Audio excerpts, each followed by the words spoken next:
Olá, sejam bem-vindos a mais uma aula sobre financiamento da Seguridade Social. Então, a gente está estudando o financiamento, né? A gente vimos o artigo 195, recapitulando, como eu sempre gosto de fazer com vocês, nós estudamos o artigo 195, que nos diz, né, que existe o financiamento direto, que existe o financiamento indireto também, né, da Seguridade Social, feito aí, né, com o uso dos recursos dos orçamentos da União, Estados, Distrito Federal e municípios, e o financiamento direto, que é justamente aquilo que a gente está, né, estudando, que são as contribuições sociais, gente. Então, nós vimos na primeira aula, né, que nós temos 5 contribuições sociais, né, que compõem o financiamento direto aí da Seguridade Social, e vamos recapitular todas elas, tá? Primeira delas é a contribuição do empregador, empresa e equiparados, né?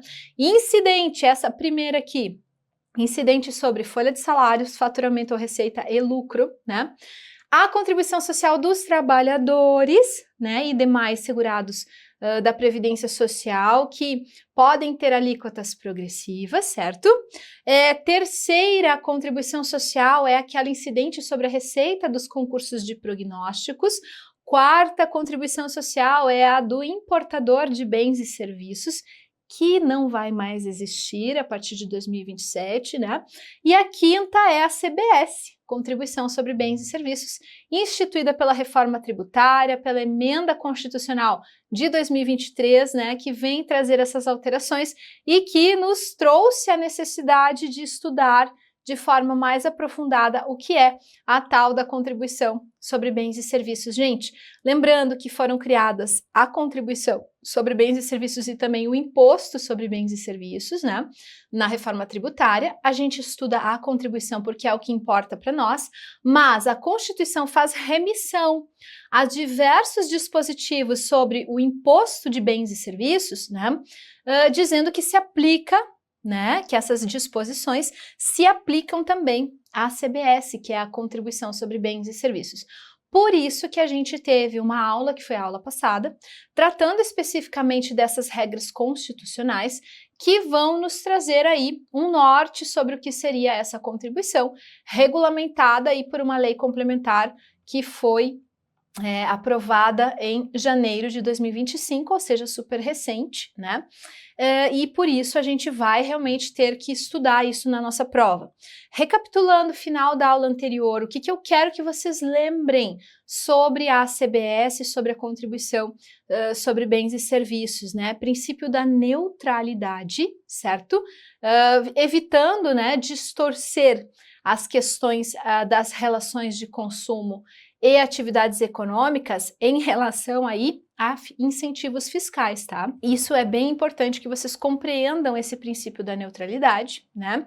E algumas características que a gente já estudou.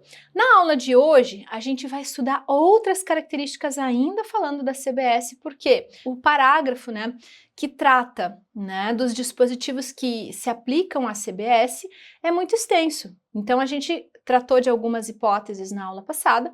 Na aula de hoje a gente continua tratando aí daquilo que se aplica à CBS, que está previsto em outros dispositivos constitucionais, para facilitar o teu estudo, né? Se você fosse sozinho buscar cada um dos dispositivos, né, a que se refere o parágrafo que trata daquilo que se aplica à CBS, você ia demorar, ó, muito tempo para conseguir se localizar, então a gente facilita esse teu estudo, né, fazendo a leitura desses dispositivos aí que se aplicam à CBS.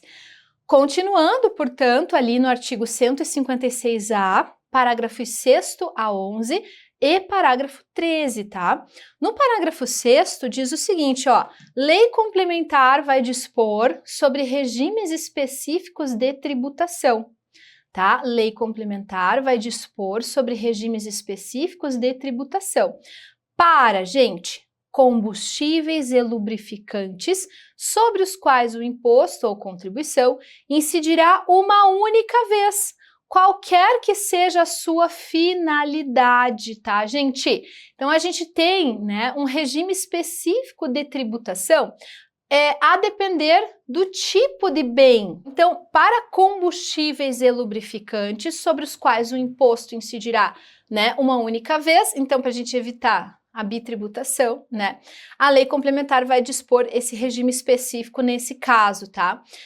Hipótese em que serão as alíquotas uniformes. Por que isso? O princípio da neutralidade, né? Vamos garantir aí que não haverá incentivos fiscais que tragam aí uma certa divergência entre estados, entre municípios. Então, a gente vai ter alíquotas uniformes em todo o território nacional, específicas por unidades de medida e diferenciadas por produto, admitida a não aplicação do disposto no parágrafo 1º, incisos 5 a 7. O parágrafo 1º, incisos 5 a 7, trata daquela alíquota própria por unidade de federação. Lembra que eu falei para vocês, né, que cada unidade de federação pode estabelecer a sua alíquota, né? No inciso 5 fala isso, tá? Também fala que a mesma alíquota será aplicada para todas as operações, né? E a cobrança será feita pelo somatório de alíquotas do estado e do município do destino. Então, essas questões, né, não serão aplicadas, né, nos casos das alíquotas dos combustíveis e lubrificantes. Por quê? Porque a gente tem um tratamento excepcional, a gente tem um tratamento diferenciado para esse tipo de produto, né? Visando sempre garantir a observância do princípio da neutralidade, óbvio, né? E também a uniformidade de alíquotas, tá? Então vamos observar isso. Sempre que for combustível e lubrificante, alíquotas uniformes, certo, gente? Tranquilo? Muito bem. Além disso, né, lei complementar disporá sobre regimes específicos, então, para combustíveis e lubrificantes, né, hipótese em que será vedada a apropriação de créditos em relação às aquisições dos produtos de que trata esse inciso, destinados à distribuição, comercialização ou revenda. Então, não haverá apropriação de créditos, né, pessoal, nessa parte aí, porque a gente sabe que a lei estabelece que é possível, né, haver essa apropriação de créditos quando houver aquisição de produtos, naquela linha que eu expliquei sobre o ciclo que se faz, né, de compra e revenda, tá? Então, quando houver, né, a distribuição, comercialização e revenda, está vedada a apropriação de créditos para esse tipo de produtos, né?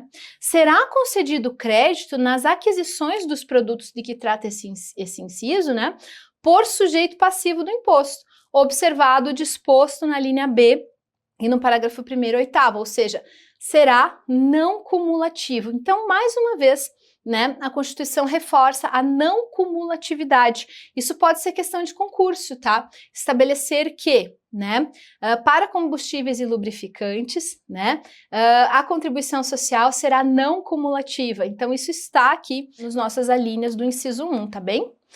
Muito bom, gente, olha só. Continuando, né, lá no parágrafo 6º, inciso 2, que estabelece, né, de regimes específicos de tributação. E eu lembro que eu mencionei isso com vocês, tá? Para serviços financeiros, né, que a gente tinha a equidade na forma de participação no financiamento da Seguridade. Então, aqui a gente também está vendo equidade, né? Quando a gente estabelece critérios diferentes para determinados tipos de atividade econômica, a gente está observando o princípio da equidade também, né? Então, a lei vai dispor sobre regimes específicos de tributação quando eu falar também de serviços financeiros, de operações com bens imóveis, né? Por quê, gente? Porque normalmente são operações de valor o quê? Mais alto. Por isso, uma lei poderá estabelecer regras diferentes de tributação, tá? Sempre lei complementar, né? Não esqueçam disso, tá bem? Também, lei complementar vai dispor sobre regimes específicos de tributação para planos de assistência à saúde, né? E também para concursos de prognósticos, certo? podendo prever o quê? O que que essa lei complementar pode prever se eu estiver tratando desse tipo de atividade econômica, né? Pode prever uma alteração nas alíquotas, né? Que uma alíquota pode ser menor quando a base de cálculo for muito alta, né? Por exemplo, um imóvel, né? Que a base de cálculo é super alta, o valor venal do bem. Pode ser lá, sei lá, ser um apartamento de 30 milhões, né? Então a gente tem uma base de cálculo muito cara, muito alta. Pode ser que a gente tenha uma alíquota reduzida aqui, né? Então, alteração nas alíquotas, nas regras de creditamento, alterações na própria base de cálculo, tá? Então, a base de cálculo, por exemplo, quando a gente trata de uma contribuição individual de um motorista de caminhão, né? Vocês poderiam pensar que a base de cálculo poderia ser o serviço prestado por ele, que é o frete, né? O motorista de caminhão faz fretes. O motorista de caminhão, ele vai pagar uma contribuição social que vai incidir sobre um valor que não é o valor total do frete. O valor bruto do frete, vamos imaginar que seja, sei lá, 50 mil reais. Né?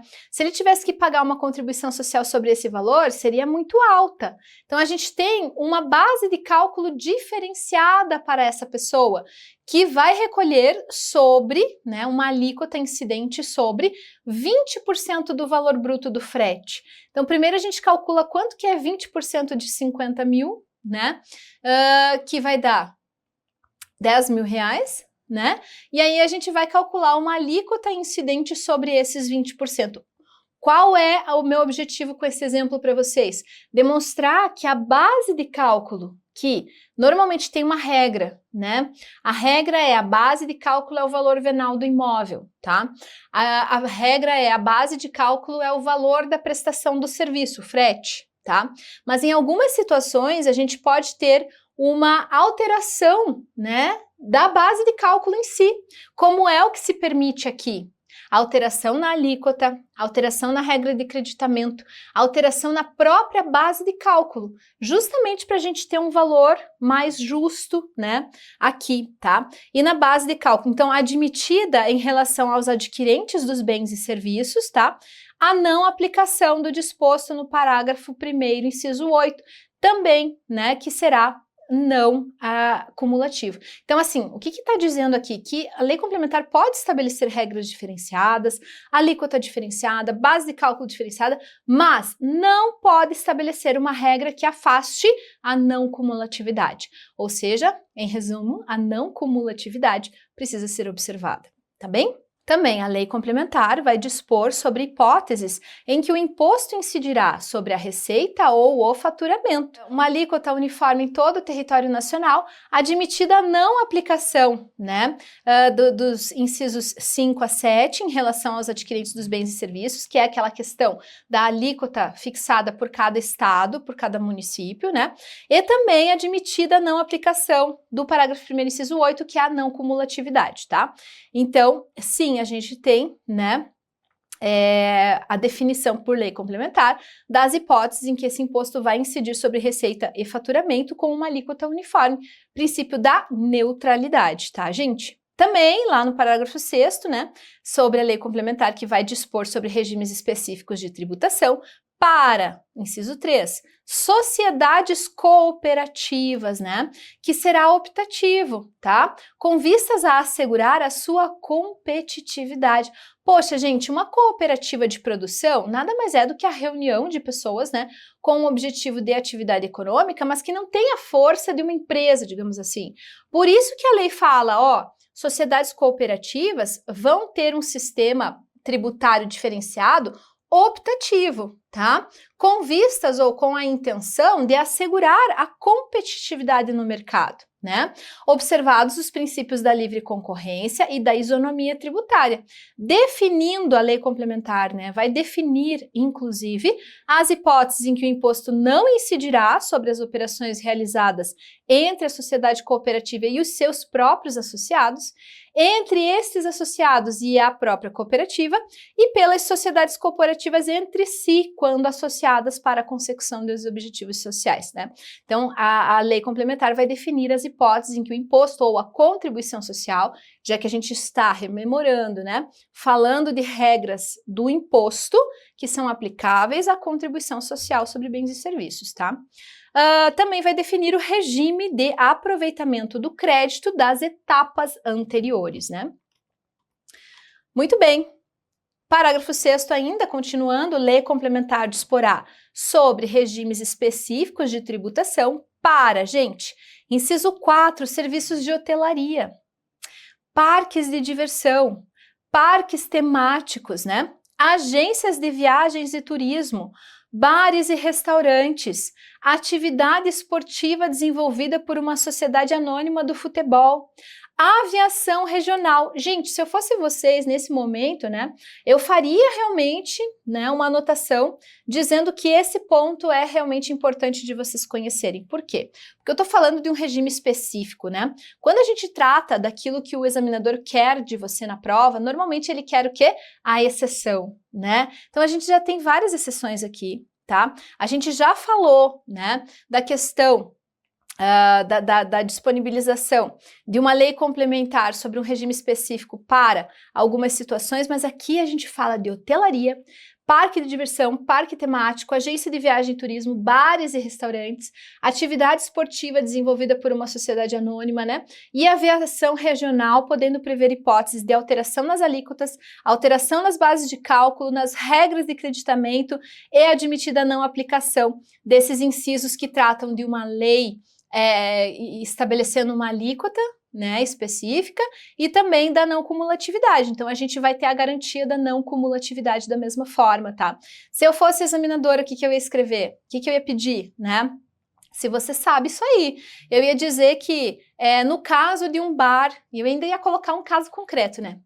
O bar fulano de tal, sei lá, o bar Boteco Boa Praça, né? Boteco Boa Praça na cidade de tal pode ter, né, um regime diferenciado de tributação, tá? Com alíquotas e bases de cálculos estabelecidas por lei complementar e diferenciadas, sim ou não? Pode, por quê? Porque bar está aqui enquanto exceção, né? Em que a lei complementar poderá criar uma alíquota e uma base de cálculo, uma regra de creditamento também diferenciada em relação aos demais.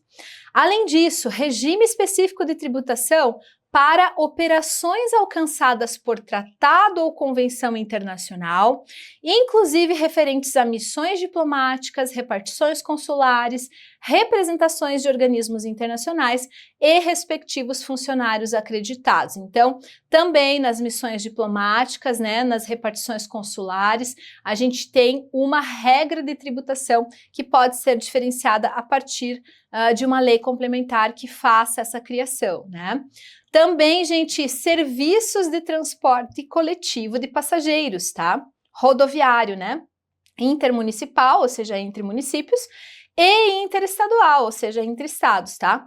Transporte ferroviário e hidroviário, podendo prever hipóteses de alteração nas alíquotas e nas regras de creditamento, admitida a não aplicação do disposto no parágrafo 1º, incisos 5 ao 8º, né, que são a questão das alíquotas e a questão também da não cumulatividade. Beleza, gente?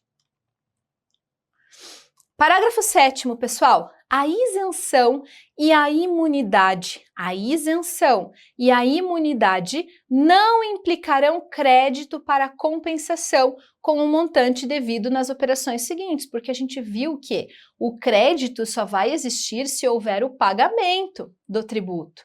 Óbvio que se houver uma isenção, se houver uma imunidade, né, a gente não tem como ter um crédito, tá? Porque não houve o pagamento. Então, a isenção e a imunidade não implicarão crédito para compensação com o montante devido nas operações seguintes, né?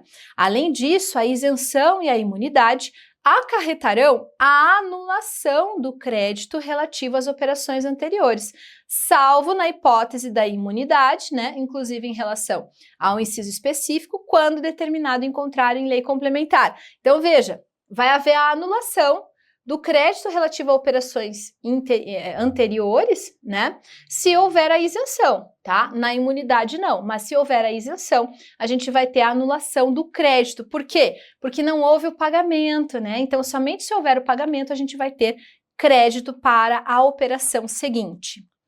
Gente, parágrafo 8º. Para fins do disposto nesse artigo, a lei complementar de que trata o caput poderá estabelecer o conceito de operações com serviços, né? Então, veja só, a lei complementar vai estabelecer o conceito. O que é operações com serviços, tá? Qual é o seu conteúdo e alcance, né? Admitida essa definição para qualquer operação que não seja classificada como operação com bens materiais ou imateriais, inclusive direitos. Então, tudo aquilo que não for uma operação com bens materiais, com bens imateriais ou com direitos, vai ser uma operação de serviço. Tá? Então, num critério residual de definição, tá? Embora a lei complementar possa estabelecer o conceito de operações com serviços, né?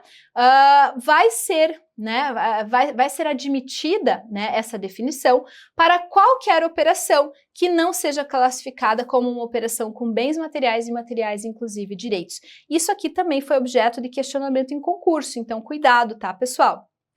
Parágrafo 9º. Qualquer alteração na legislação federal que reduza ou eleve a arrecadação do imposto deverá ser compensada pela elevação ou redução pelo Senado Federal das alíquotas de referência. Então, lembra que eu falei que o Senado Federal vai estabelecer as alíquotas de referência sempre que os estados não tiverem estabelecido alíquotas próprias, né? Então, muito bem, o que vai acontecer? Vai haver, se houver uma elevação ou redução da arrecadação, também vai haver uma compensação, reduzindo ou elevando as alíquotas de referência, né, pelo Senado Federal, de modo a preservar a arrecadação das esferas federativas nos termos da lei complementar. Inciso 2, somente entrará em vigor, gente, com o início da produção de efeitos do ajuste das alíquotas de referência de que trata o inciso 1 deste parágrafo, né? Então, a alteração da legislação que reduza ou que eleve a arrecadação do imposto somente terá vigência se houver esse ajuste de alíquotas pelo Senado Federal. Certo? Tranquilo, pessoal? Vamos adiante.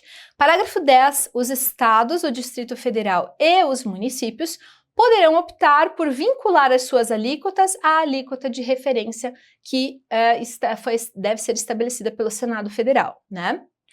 Parágrafo 11. Projeto de lei complementar em tramitação no Congresso Nacional que reduza ou aumente a arrecadação do imposto somente será apreciado se for acompanhado de uma estimativa de impacto no valor das alíquotas de referência.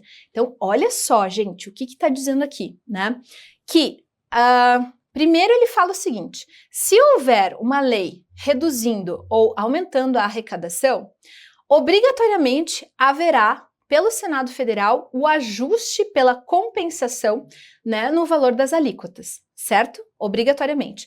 E aqui está dizendo que o próprio projeto de uma lei em tramitação que vai reduzir ou aumentar a arrecadação desse imposto, somente vai ser apreciado esse projeto de lei se ele vier acompanhado da estimativa do impacto disso nas alíquotas de referência estabelecidas pelo Senado. Por quê? Porque uma coisa depende da outra. Sempre vai haver, né, uma alteração nas alíquotas de referência do Senado, sempre que houver uma alteração na legislação. Então, se houver um projeto de lei que visa alterar, reduzir, né, ou aumentar a arrecadação, ele vai ter que trazer junto com ele uma estimativa daquilo que deverá ser adotado pelo Senado como alíquota de referência para compensar, né, essa alteração, certo?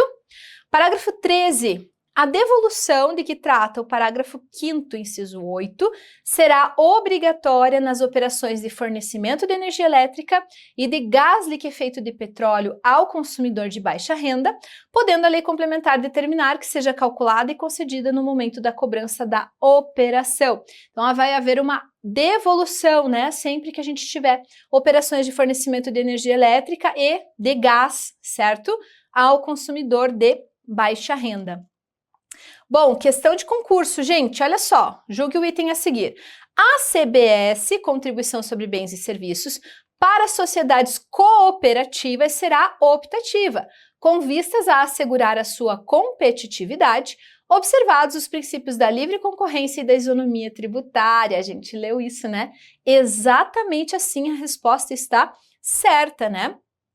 Lá no artigo 156-A, parágrafo 6º, inciso 3, diz o seguinte: lei complementar disporá sobre regimes específicos de tributação para sociedades cooperativas, né, que será um regime optativo, com vistas a assegurar a sua competitividade. Observados aí os princípios da livre concorrência e também da isonomia tributária. Certo, gente? Eu sei que esse assunto é complexo, né? Mas a gente precisa estar atento, principalmente por se tratar de uma novidade que contém diversas exceções, né? E eu quero que vocês gravem aí algumas questões aí, porque assim, ó, quando a gente estuda direito tributário, né? A gente tem muito isso na própria emenda constitucional 103 da reforma da Previdência, a gente também teve muito isso, né, dos artigos remitirem, ou seja, mencionarem outros dispositivos, né? Então, tem um artigo assim, essa questão aplica-se, né? Os artigos tal, parágrafo tal, inciso tal, da linha tal, né, da Constituição. E aí você tem que sair dali onde você está estudando e pesquisar do que se trata, tá? Isso é muito complexo, dificulta muito o estudo, né? Por isso que quando a gente trata da reforma da Previdência, né, principalmente, e a gente vai tratar muito sobre isso nas próximas aulas, tá? Eu trago a emenda constitucional 103, eu trago a sua redação, mas eu sempre trago a redação de referência, aquilo para qual ela vai mencionar, aquilo que ela está mencionando no artigo. Aqui, nesse ponto da Constituição, que a gente está tratando da CBS, por que ficou complexo? Né? Porque a gente tem que pular da parte em que estamos estudando o financiamento da Seguridade, que é o artigo 195, e a gente tem que pular daqui lá para o artigo 156, né, que trata das questões relativas a direito tributário. E eu sempre falo para vocês, é necessário que vocês estudem a Constituição Federal. A Constituição Federal vem a rodo na tua prova. Ela vem por primeiro na tua prova, tá? E o meu receio é que o examinador exija de vocês, tá?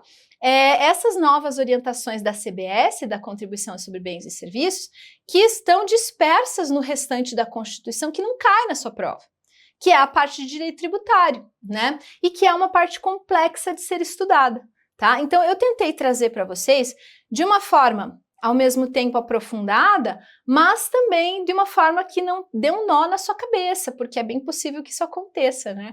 Já que esses aspectos são complexos, tá? A reforma tributária, para vocês terem ideia, ela gerou, assim, milhares de aulas específicas só sobre esse conteúdo, só para tratar dessas questões da não cumulatividade, da fixação das alíquotas. Aí eu falei o seguinte, meu Deus, se eu trouxer tudo isso para dentro das aulas de Seguridade Social, eu vou fazer os alunos ficarem perdidos, né? Então, embora a gente tenha que tratar desse assunto, eu quis trazer de uma forma mais leve para vocês. Então, em síntese, o que eu quero de vocês, né? Que vocês gravem a existência dessa nova contribuição, que em 2027 ela passa a substituir a contribuição social do empregador devida sobre a receita ou faturamento e a contribuição sobre do importador de bens e serviços, tá? Que você grave o que é o princípio da neutralidade, tá? Em relação a essa questão dos incentivos fiscais.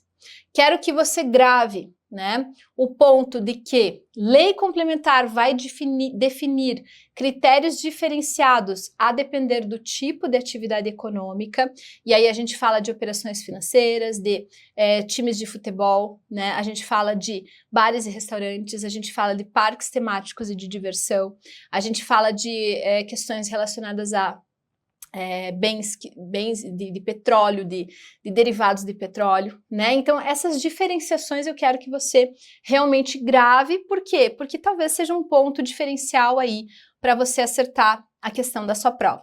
Certo, meus queridos? Espero vocês para a próxima aula. Até lá!